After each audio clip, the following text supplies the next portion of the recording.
You're very welcome back. Well, knowing the basics of first aid can potentially save a life, and yet many of us are uneducated in this area.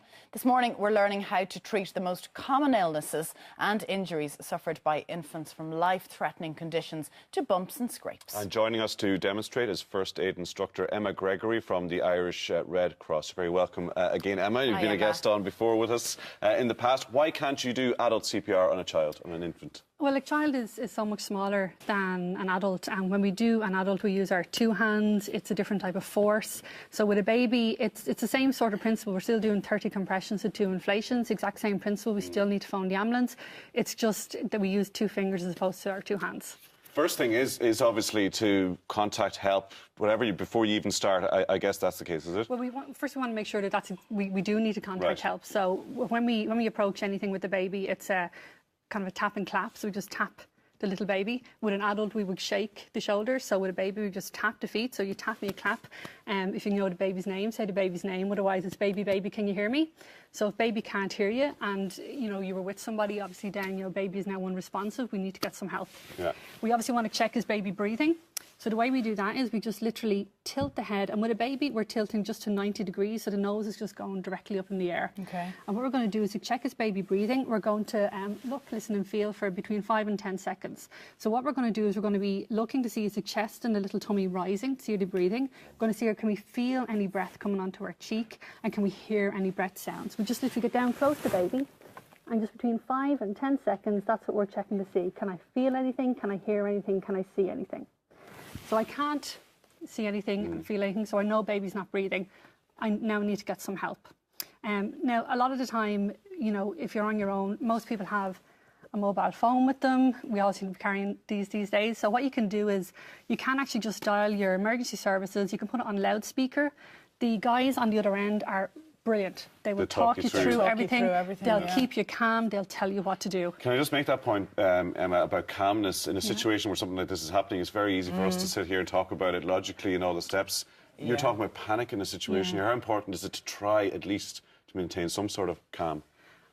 As best as you can. It's kind of easy when you're kind of teaching someone or showing someone how to do this, but when a real life situation comes, how you're going to react. If it's so especially even if it's your child, as opposed to a stranger's child. So that's why ringing the guys and getting that support on air is really, really good and key. But you're being really super efficient with your time in that you're making the phone call, but you're still keeping the action going here. Exactly, yeah.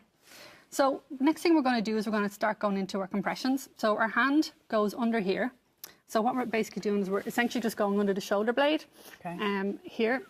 And the reason we're doing that is that we want to keep the airway open. Okay, so our hand is going under here. We're not blocking the airway. We're just keeping the airway open. Then with our fingers, we're just going to trace kind of the centre of the chest here, kind of between that little nipple line there. 2 fingers down, and then we're going to do 30 compressions. So it's 1, 2, 3, 4, 5, 6, 7, 8, 9, 10, 11, 12, 13, 14, 15, 16, 17, 18, 19, 20, 23, 24, 25, 26, 27, 28, 29, 30. So that's with that amount of force? Yeah, you're only actually going between 3 and 4 centimetres. So it's not actually huge force, but what you're trying to do is you're just trying to pump the heart to get that oxygenated blood flowing around the body. Then we're going to do our 2 inflations. So our 2 inflations, we're going to use our own mouth and we're going to cover the nose and the mouth of the baby. With an adult, we would simply just be squeezing the nose to keep it closed. So we're going to do 2 inflations. And all you want to see is you just want to see the kind of chest and tummy area rise. So these are the key differences between adult and children. It's the 2 fingers and the nose and the mouth. Exactly. So we saw our tummy and chest rise. So we're going to continue then, go back into our compressions. 2 inflations, back into compressions, 2 inflations. And you just keep doing this. So it's 30 to 2. Yeah, exactly. We just keep doing this until hopefully maybe baby comes around, until the emergency services arrive and they can take over, or unless baby gets sick. Because obviously you're not going to continue CPR if baby gets sick. If baby does start getting sick? Well, you just obviously turn baby over to the side and just make sure that you get sick out of the mouth. Yeah. Check again to see are they breathing. If they're not breathing, continue your CPR. Let's move on to the choking situation then, which is something maybe more common than a loss of breathing. And the first instinct is to reach down with a finger and try and retrieve the object. Is that a wrong thing to do? So unless Even you if it's a natural thing to do. So it's probably a natural thing to do, but obviously we know that like baby's mouth is so small, okay, and their windpipe and that is just so tiny. So we have to really be careful if we are going to go anywhere near it that we're not actually shoving the object further down. So if you can see it and with your little finger, if you're able to just literally scoop it out, that's fine. If not, do not try and take it out because you could actually push it down further. You could do further damage. You could wedge it, I suppose. You could cause a complete obstruction as to what is probably at the moment only a partial obstruction. So what we do is we go into our choking.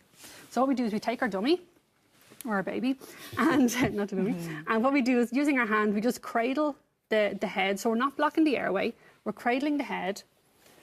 And you can do this standing, sitting, whatever way works for you. So that's the way baby is going to be. So you can see that they're anchored, not going to go anywhere. Over your arm. Yeah, not going to go anywhere. I'm just going to put do this here. Yeah. It's good practice. Hopefully I never need it. But This is, now we're talking so see the way my hand is there? under the So neck. just along the chin area. Okay. Because you're not going to block the airway, yeah. Okay. And we're just going to put, so I just move that away for you. Just put that, your leg out a bit.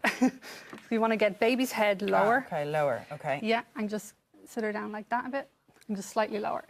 Yeah. Now what you're going to do is, with your other hand, your free hand, you're going to do up to 5 back slaps, okay? Now, we say up to 5 because if it comes, you could do 1 back slap, object could come loose, you don't go any further. So it's up to 5 back slaps. And where you're going to do is literally between here, so between the shoulder blades here, and what you're going to do is make sure as well, a lot of time, like if you're a man with a watch on, you might just want to take your watch off because, again, if you're going to do these gliding slaps, the watch could maybe take off the skin or something like that. So just be careful if you're wearing any jewellery. So we're going to do our up to 5. So 1, 2, 3, 4, 5. And it's just those gliding slaps. Then with that hand, cradle the head. And you're going to wedge baby between and you're going to turn over.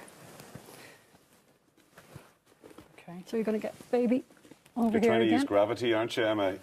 Essentially, you're trying to keep the baby in a situation Yeah. and encourage the object to go out with the Exactly, Right slaps. itself. Yeah. And then again, head down, lower again.